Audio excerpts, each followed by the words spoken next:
What's good, everyone? I'm Joey Wilhelm. I go on here by Jodak White, and today I wanted to talk about how you can more effectively train from home. And this is just my own personal opinion. There's a million different ways to train, and ultimately, if you're training at all, you're doing a good job. You're doing more than a lot of people. So, if you're here, good for you. You want to train more. So, starting off, if you're brand new to Muay Thai or martial arts, one thing that's good, and it'll work you at least a little bit at first, is just being in your stance. You don't need a bag, you don't need a heavy bag, you don't even need gloves. You can just be in a, I'd say, hip distance apart stance.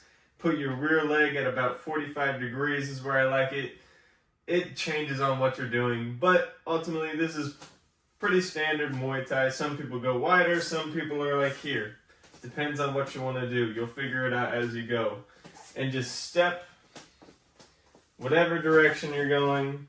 Put the closest leg to it as the first step. So if I'm going left here, my left leg is going to go first, and then my right.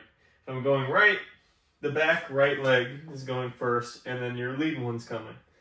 And this changes. You can add pivots if you really want to, but at first, I would say maybe just like a box, depending on your space, however many steps you can get in a box.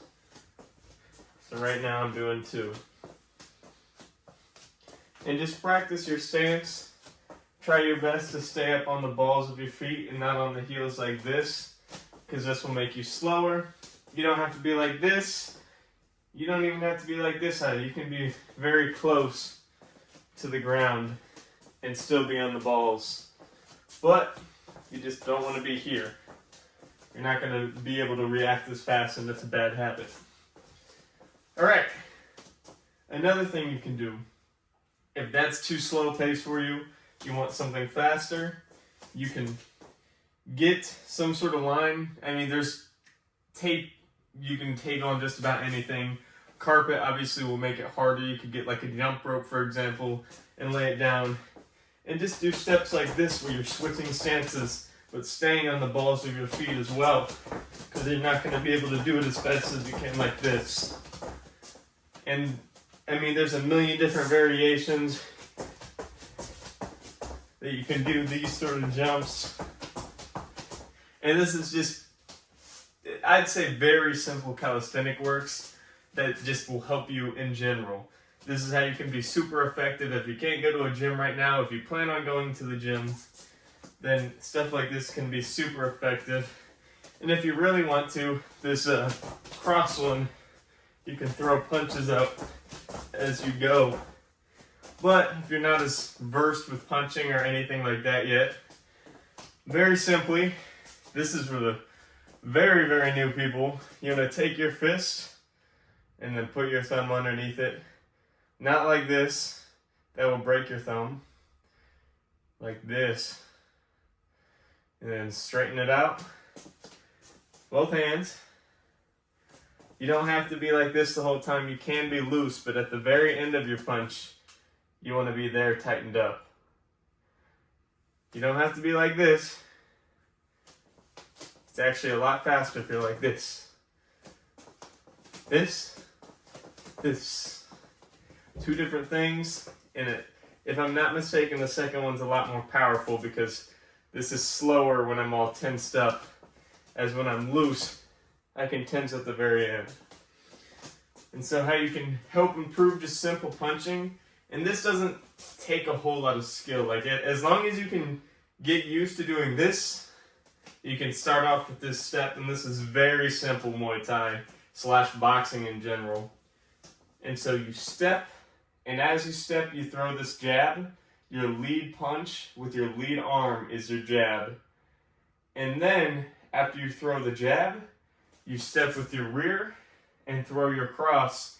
And as you land here, you want your weight to be kind of balanced in the middle here, but also going into this shoulder, if that makes sense. So if it's not going into the shoulder, it's just here. Going into the shoulder, it's going to move this across my body here, and this is when you're not doing it here. here, not doing it here. So I step, bam. You can get back to your regular stance and then just do it again. Do it nice and slow at first. You really want to feel these movements of stepping and tensing at the end. Stepping, tensing at the end of the punch. Back to being loose so you can have your hands free. But at the end, you want it tensed. Loose, tense. Eventually, start adding in the hooks after you throw the cross, or you can just start very slowly doing combinations and making sure you're doing good steps, good twists, and most importantly, bringing back to whatever your guard is. I'm not gonna critique wherever our guards are because there's MMA people, there's Muay Thai people, there's kickboxing people. And yes, generally you do want your hands up earlier on, but MMA has kind of changed that a little bit. And we have 4-ounce Muay Thai going around too, the one championship rules. And so if you want them to be a little bit lower, by all means, it'll be more relaxed and more of an emphasis on the end being tense so you can preserve energy longer. Because, I mean, MMA fights, what is that, a 25-minute fight for a championship round. That's not easy to do by any means. And amateurs is 15, unless, I mean, I guess some do 3-minute rounds, but you get my point. Still got to be loose and then tense, no matter where your hands are going to be.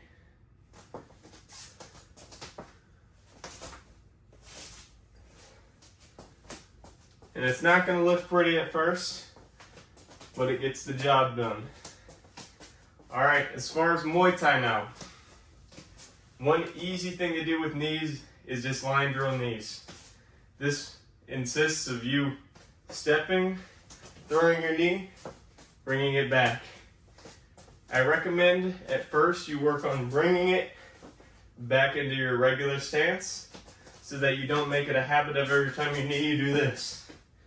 This isn't necessarily wrong, but it can come with some repercussions. If I'm kneeing Bob here, I knee him and come back. Or even more traditionally Muay Thai, I would say, I grab on, knee, and then come back. But if I make it a habit of doing this, and he throws something as I'm falling down, I'm in a very weak position to where like everything relies on this foot landing safely. And even if I do land safely, he still has elbows and he could just knee me right back, and it's going to be more powerful because all my weight's going into this. It's not just the force of him punching, him kneeing, him elbowing. It's also me coming into it that's going to cause a lot more damage. And that's why early on I'm saying knee, come back. You can switch stance or you can step into your southpaw now. Knee, back to regular stance. You can do this going backwards too. Step back into orthodox. Knee, back to orthodox. Now we're switching to southpaw by stepping back. Knee, back to southpaw. And now I step back to ortho. Or I can step forward into ortho. It all depends on your space. Right now I'm a bit cramped because I got him pulled out and all this here. But no matter what space you have, you can go forward and backwards just like this. And that goes back to the very first thing I was talking about. Alright, now it's time for our elbows. Make sure you have your hands loose like this now. If you're throwing an elbow, you don't want it to be like this. It puts more tension on your shoulders, which is bad for an elbow. So I would say step, throw this elbow just across your arm. And I personally like to keep my hand right here as a guard almost. If I'm in a glove, this is my glove, and I'm throwing this, I can catch something with my glove as opposed to just, and now nothing's guarding my face. It almost builds a little helmet for you. And so, you just throw an elbow, throw the other elbow. There's a million different ways to throw elbows. You can throw it both ways like this. You can both go up. You can spear. But I would say really, you could just sit here and throw elbows all day, but just work on keeping it real tight and close to your face. Because if you can elbow them, they can elbow you just as easily because you're in the range of an elbow. And sometimes if they're taller, it's even worse. You have to go even closer to elbow them than they do to you. And so, to put it simply, all the information in this video, no matter what you do, start off doing it slow and just work on each individual thing. Kicking is a bit difficult if you aren't using any sort of dummy, whatever you want to call it. But, hey Rube, to put it simply, if I'm kicking shadow boxing early on, you don't have to worry about pulling over or switching stances after you kick.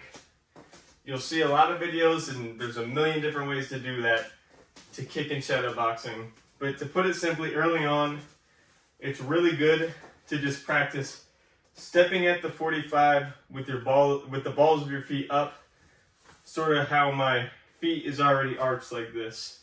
It helps if you almost treat this like a pogo or a peg leg, like the Pirates.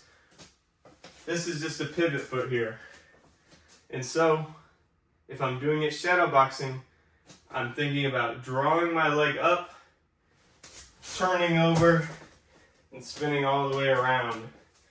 This movement of spinning around will train you to turn your hips over as you kick, as opposed to when you're doing this. Some people will not be as used to that motion, so you're just kind of, and I'm sure you can see the difference between and this. So, to put it simply, as you step at this angle and kick up, you want to kick over and almost through. You want it to look like you're doing some sort of, I don't know how to put it, like a ballerina twirl or something. And when I come around and face back where I was, sometimes you won't get all the way there, but it will really teach you to whip this hip over, which is how you get power. Hopefully this can help someone out there. I know a lot of people who watch the videos also train at home, so I was trying to think of ways that I personally train at home and how you can keep it simple and also still get a good workout in and still end up having good looking technique. It's not going to be ideal, it's not going to be perfect, but no one's perfect. So just keep training it slow so that eventually when you do it fast, it'll hopefully look a bit better. Thank you everyone for watching.